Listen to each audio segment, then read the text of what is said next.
नमः सितेभ्यः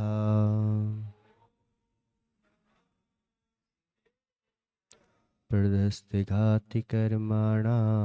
केवलज्ञानभास्करा कुर्वन्तो जगतां शान्ति बृहस्पत्याजनेसरां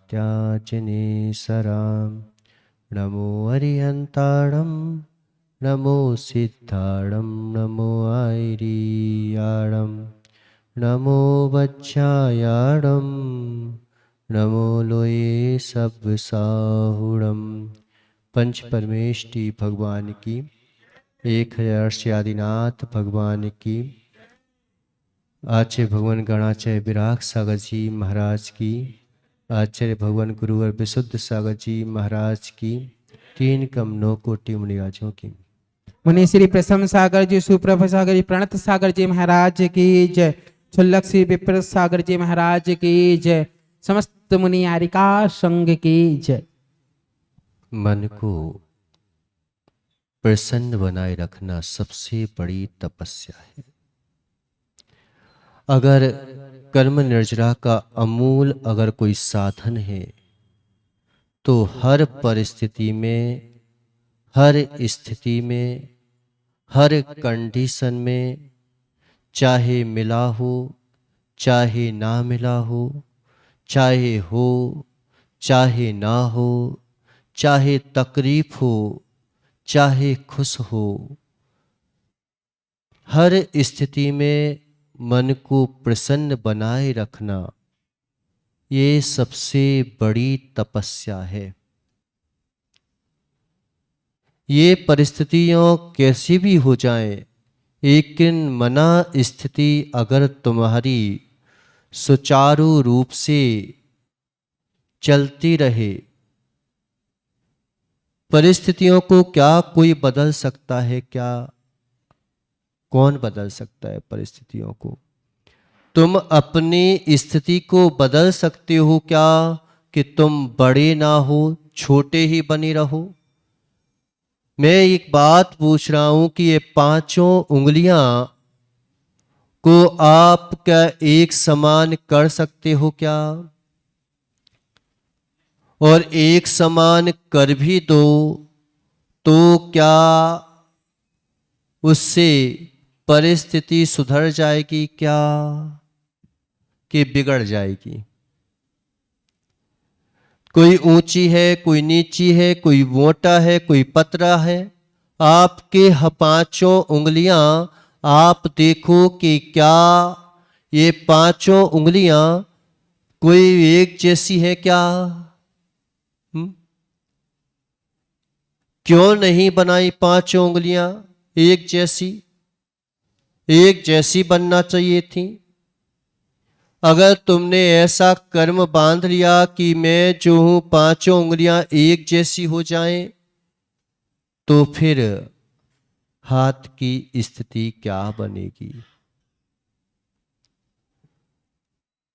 जब हम अपने 5 उंगलियों को एक जैसा देखना पसंद नहीं करते तो फिर क्यों हम दुनिया को एक जैसा देखना पसंद नहीं करते? लेकिन एक हाथ में ना रहे ये 5 उंगलियां तो क्या होगा? तो क्या होगा? हाथ में तो एक ही होना चाहिए। एक हाथ में रहते हुए भी 5 उंगलियां एक जैसी नहीं होती और एक जैसी नहीं हो सकती और एक जैसी बनाने का पुरुषार्थ भी नहीं किया जा सकता। मना स्थिति को तुम प्रसन्न बनाए रख सकते हो। किसको सुधार सकते हो? हम ये सोचें कि हम आखिर सुधार ला सकते हैं तो कहां पर सुधार किया जा सकता है? उसका मूल स्रोत क्या है? पेड़ को तुम कितना भी खाद दो, पानी दो, क्या सूखेगा नहीं? क्यों? कोई भी वृक्ष है, और वृक्ष को तुमने 1 साल तक पानी से धोया, 1 साल तक एक एक पंखड़ी को खाद दिया, 1 साल तक तुमने एक एक जो है फल को खाद लगाया, 1 साल तक तुमने जो है संपूर्ण व्यवस्था उसकी की, तो क्या वह वृक्ष हरा भरा रहेगा क्या? दिया तो है, सब कुछ दिया, जितना नहीं देना था उतना भी दिया। वैसे तो हो सकता है कि थोड़े से काम से चल सकता था, लेकिन तुमने इतना दे दिया, इतना दे दिया उस वृक्ष को कि सारे के सारे वृक्ष को तुमने बहुत ज्यादा, कितना लगेगा बताओ खाद, एक एक पत्ती को खाद दोगे, एक एक जो है फल को खाद दोगे, एक एक फूल को खाद दोगे, तो कितना खाद लगेगा? कितना खाद लगेगा? बहुत सारा, जितना हो सकता है कि तुम्हारे पूरे खेत में काम आ जाता, उतना तुम एक वृक्ष में भी दे दो तो भी क्या वो वृक्ष हरा भरा रह सकता है क्या? करते हम बहुत हैं, होता बहुत कम है। जिससे मालूम चला कि धर्मशाला बनवाई तुमने, उससे मंदिर बनाया जा सकता था। जिससे पर्याय से तुमने कीचड़ को इकट्ठा किया, उसी पर्याय से तुम अमृत को उपलब्ध हो सकते थे। लेकिन करते हम बहुत हैं, होता बहुत कम है। इसका क्या कारण है? कई लोग कहते हैं कि महाराज इतनी मेहनत की, इतनी मेहनत की, इस मेहनत का फल मेरे को क्या मिल रहा है? कुछ भी तो नहीं मिल रहा है। मैं दिन भर कमाता हूं, रात भर कमाता हूं, कमाने के बावजूद भी मेरे पास कुछ नहीं बचता। क्या कारण रहता है? क्या रीजन है आखिर इसका कि करते हम बहुत हैं, होता बहुत कम है? इसका क्या कारण है? इसका मेन अगर कारण देखोगे तो करना बाहरीपन है और करते हम हैं। करता तो करना तो बाहरीपन है, जितना भी करोगे, जितना भी करोगे, ये प्रवचन भी देना ये भी बाहरीपन है। अच्छा करो चाहे बुरा करो, करना तो कितना भी करने की कोशिश करो, लेकिन कर किस में पाओगे? क्या कर सकते हो तुम? अच्छा एक बात बताओ, तुम अपनी आत्मा का निर्माण कर सकते हो क्या? कौन है जो अपनी आत्मा को बनाया हो? किसी ने बनाया? किसी ने? जब तुम अपने ही कर्ता नहीं बन पा रहे हो, अपना ही जो है निर्माण नहीं कर पा रहे हो, बाहरी चीजों का निर्माण तुम कितना कर सकते हो? हम उसी को नहीं बना सकते जो है वह है, उसी को जो है मात्र हम परिणामों को कर सकते हैं, और किसी के कर्ता हो सकते हैं क्या हम? किसको करते हैं हम? क्यों? सब जो है ये कहते हैं कि माँ बोलती है मैंने रोटी बनाई, मैंने रोटी बनाई। क्या रोटी बना सकते हो तुम? क्यों? क्यों माताओं? मैं ना होती तो ये रोटी बन सकती थी क्या? क्यों? बना सकते हो रोटी? किसने रोटी बनाई? किसने पैसा कमाया? बताओ, कौन पैसा कमा सकता है? कौन लगा सकता है? महाराज मैंने इतना दान दिया। कौन दान दे सकता है? दे सकता है कोई दान? क्या दे सकते हो तुम?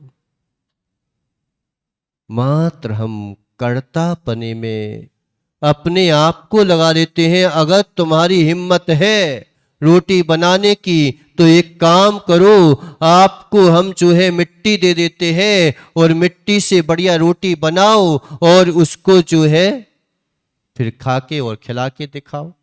बना सकते हो माता? क्यों? क्योंकि तुम में तो योग्यता थी, तुम तो बना सकती थी रोटी, तो बना के दिखाओ ना। अगर तुमने घी निकालने की क्षमता है तो एक काम करो, मैं आपको पानी देता हूं और पानी में से तुम मथो और घी निकालो, दही निकालो, छाछ निकालो। निकाल सकते हो क्या? फिर हम किसके कर्ता हैं आखिरकार? उसकी योग्यता तो उसी में है कि नहीं है? अगर गेहूं में योग्यता नहीं होती तो क्या तुम रोटी बना सकते थे क्या? उसकी योग्यता उसी में है, उसी को बनाया जा सकता है जिसमें योग्यता है, और जिसमें योग्यता नहीं है उसको तुम बरसों दो पानी। पाषाण की शिले पर तुम जो है बरसों बरसों बीज डाल दो और बरसों बरसों पानी दो, कभी जो है वह बीज फलित होगा क्या?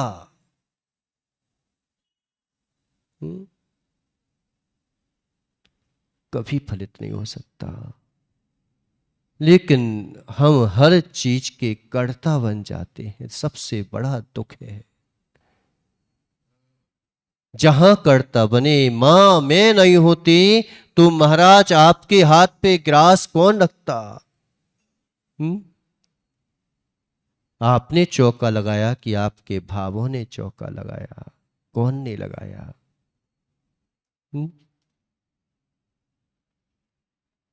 मना स्थिति को जब तक तुम कंट्रोल में नहीं रखोगे, मन को प्रसन्न बना के नहीं रखोगे, तब तक कर्म निर्जरा का साधन हो नहीं सकता। हर स्थिति में, हर परिस्थिति में अपने मन को प्रसन्न बना के रखो। खुश बना के नहीं रखना। खुश बनाने में और प्रसन्न बनाने में बहुत अंतर है। मन को खुश रखने के लिए तो तुम जो है क्या क्या अभक्ष भक्ष कुछ नहीं देखते और ले लेते हो, लेकिन मन को प्रसन्न बनाए रखना ये बहुत बड़ी कला है। मन को खुश करने के लिए तो सीता को जो है रावण के साथ चले जाना चाहिए, खुश रहती हमेशा।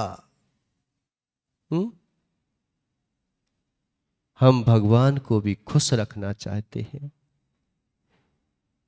आज जितने भी जो भी चीज हैं गगन भैया, भगवान को खुश रखने के चक्कर में जितने भी भ्रष्ट हो रहे हैं, सब भगवान को खुश करने के चक्कर में हो रहे हैं। क्यों? सब भगवान को खुश करना चाहते हैं, बलि चढ़ा देते हैं तो किसके नाम पर? भगवान को खुश करने के लिए बलि चढ़ाई गई।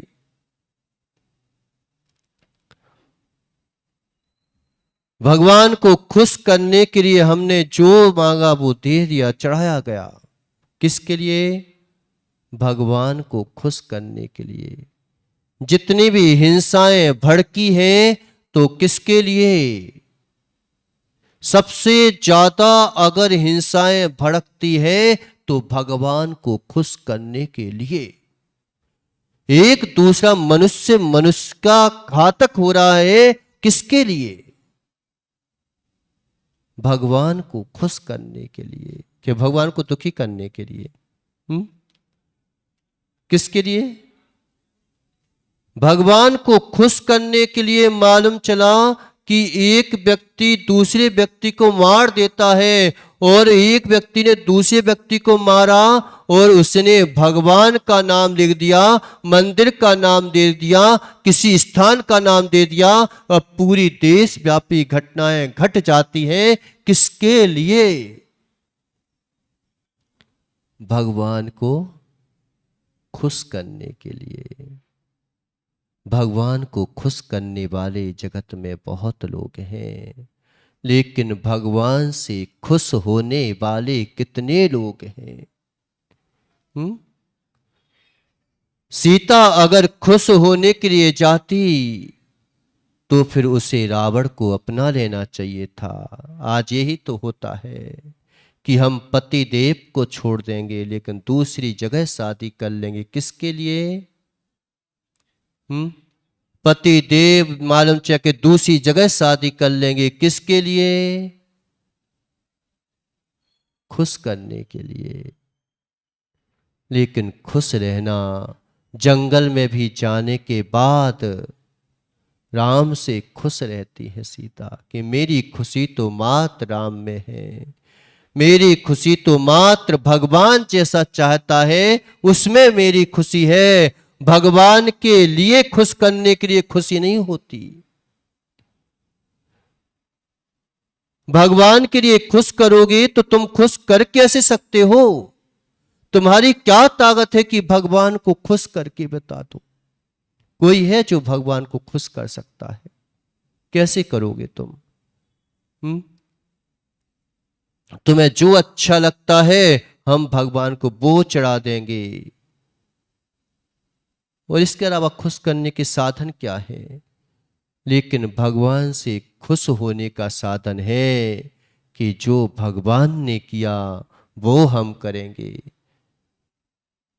जो भगवान ने किया वो हम करेंगे। जिससे भगवान ने मालूम चाह कि गुरु के लिए 50 चीजें ला के दे दी, लेकिन गुरु को तुम पहचान ही नहीं पाया। आज तक पहचान पाए क्या? प्रभु को पहचान पाए क्या? प्रभु को पहचान करने में बहुत, खुश करने में बहुत कुछ कर सकते हो, लेकिन खुश रहने में हम और भगवान का एकत्व भाव हो जाता है। जैसे भगवान ने संयम धारण किया ऐसे ही मैं भी संयम धारण करूंगा। जैसे मेरे पिताजी अच्छा कार्य जानते हैं ऐसे ही मैं भी उन जैसा कार्य करके रहूंगा। ये भगवान को खुश करने की तरकीब है। खुश रहने से भगवान को खुश करने वाले बहुत हैं, लेकिन भगवान से खुश रहने वाले कितने हैं बताओ? कौन है? जितने पुजारी आ रहे हैं मंदिर में, भगवान को खुश करने वाले हैं कि भगवान से खुश रहने वाले आ रहे हैं? कितने आ रहे हैं बताओ? पुजारी आ रहे हैं, ये भगवान को खुश करने वाले आ रहे हैं कि भगवान से खुश रहने वाले आ रहे हैं? भगवान से खुश रहने वाले तो बहुत कम होते हैं, और भगवान से खुश करने वाले बहुत होते हैं। मन को खुशी देना, तुम्हें जो चीज चाहिए वो दे देना, ये मन को खुशी है। और मन को प्रसन्न बनाए रखना कि हर स्थिति में मैं जो हूं अपने शील को जो है कहीं से भी भ्रष्ट नहीं होने दूंगी। ये मेरे मन की प्रसन्नता है। मैं कब तक इन बाहरी प्रपंचों से खुश होता रहूंगा? आज यहां खुश हो रहा हूं, कल वहां खुश होऊंगा, कल परसों वहां खुश होऊंगा। तुम्हारी खुशी का कोई नियत स्थान ही नहीं है क्या? कोई नियत स्थान नहीं है तो खुद दुखी है, तो दुखी नहीं है तो खुश होना चाहता है कि वो मिलेगी तो मैं खुश हो जाऊंगा, और है तो ये चला जाए के लिए खुशी होते हैं कि हे भगवान इससे कहां पाला पड़ गया मेरा, और ये भाग क्यों नहीं रही है। कभी लड़ाकू विमान मिल जाए तुम्हारे घर में, फिर देखो भगवान से ये दुआएं भी मानते हुए मिल जाते हैं कि हे भगवान इससे कहां पीछा छूटे अब। नहीं सोचते? आर्तोद्यान क्या है? यही तो है कि इष्ट संयोग, अनिष्ट वियोग, इष्ट संयोग, इनके बारे में बार बार चिंतन करना, बार बार जो है उसके बारे में जाना, पीड़ा चिंतन करना। बार बार पीड़ा होना नहीं चाहती तो आदमी पीड़ा देना चाहता है, नहीं देना चाहते। कई बार व्यक्ति अपने आप को बीमार बनाने की भावना करता है कि नहीं करता? बताओ कि कई बार व्यक्ति बीमार बनाने की भावना करता है अपने आप को कि मैं बीमार होता कम से कम छुट्टी तो मिल जाती इस स्कूल से, मैं बीमार हो जाता तो कम से कम ऑफिस से छुट्टी मिल जाती, मैं बीमार हो जाऊं तो कम से कम देवी सेवा करेगी, मैं बीमार हो जाऊं। इसके लिए व्यक्ति क्या क्या करता है कि चलो यार बीमारी वाले को जो है आश्वासन देने वाले मिल जाते हैं, इसी आदमी बीमार होना चाहता है। कहते हो कि मैं बीमार हो गया, बीमार हो जाता तो कष्ट में हो जाता है। अरे ये बीमारी कब तक घेरे रहेगी? तुम्हारा कोई नियत स्थान है क्या कि हम चाहते क्या है आखिरकार? बीमारी में दुखी नहीं है तो दुखी, मिल जाए तो दुखी, नहीं मिले तो दुखी। किस स्थिति में आप अपने आप को प्रसन्न बनाए रख सकते हो? बताओ, कितने परसेंट, कितनी देर तक प्रसन्न बनाए रख सकते हो? ये बताओ। ये परिस्थिति खड़ी है और ये आपका मन है। अब क्या बोलते हैं कि महाराज एक बार परिस्थिति परेशान करे तो सहन कर ले। कितनी बार सहन कर सकते हो? एक बार कोई सहन कर सकता है तो दूसरी बार सहन कर सकता है कि नहीं कर सकता? ये बताओ। तीसरी बार सहन कर सकता है? जल्दी बताओ, समय हो गया आपका। तीसरी बार सहन कर सकते हो कि नहीं कर सकते हो? जब तुमने एक बार सहन किया किसी चीज को, इस उंगली की मार को तुमने एक बार सहन किया, दूसरी बार सहन कर सकते हो कि नहीं कर सकते हो? तीसरी बार सहन कर सकते हो कि नहीं कर सकते हो? कितनी बार सहन कर सकते हो? कितने दिनों तक सहन कर सकते हो? बताओ। आपकी कैपेसिटी एक एक ही बार तो मार रही है, वो एक ही उंगली है तो एक एक ही बार मार पाएगी, लेकिन कितनी बार सहन कर सकते हो? बताओ, कितनी बार? हो सकता है कि नहीं हो सकता? बार बार सहन करने में भी आदमी जो है मजबूत होता है। सहनशीलता व्यक्ति को मजबूत बनाती है, कमजोर नहीं बनाती। लेकिन हम सोचते हैं कि कमजोर बन रहे हैं। कमजोर बन रहे हो इसका मतलब है कि तुम सहनशील नहीं हो रहे हो, असहनशील हो रहे हो, धैर्यवान नहीं हो रहे हो, तुम अधीरता खो रहे हो अपनी। उसने तो अपना काम किया है, एक बार किया, दो बार किया, तीन बार किया, चार बार किया, उसने अपना काम किया है परिस्थिति ने। तुमने कितनी देर अपनी स्थिति को बनाए रखा है ये बताओ। तुम्हारा मन, इस परिस्थिति को तुम क्या कर सकते हो? मात्र ऐसा हो सकता है कि वो यहां से कर लेती और तुम यहां से गा सकते थे, बस। तुम इसको परेशान करना चाहते हो, वो तुम्हें परेशान करना चाहती है। अब परेशानी दो परेशानी अगर एक साथ मिलेंगी तो क्या स्थिति बनेगी बताओ? माइनस माइनस अगर मिल जाए तो क्या मिलेगा? तो भी प्लस होगा। प्लस प्लस मिल जाए तो, और प्लस माइनस मिल जाए तो। अगर तुम अपनी परिस्थितियों को खत्म करना चाहते हो तो ऐसी काम है, क्या है कि एक अगर प्लस है तो दूसरा माइनस हो जाए, दूसरा अगर माइनस है तो ये प्लस हो जाए। अगर किसी चीज को घटाना है तो प्लस माइनस माइनस, क्या?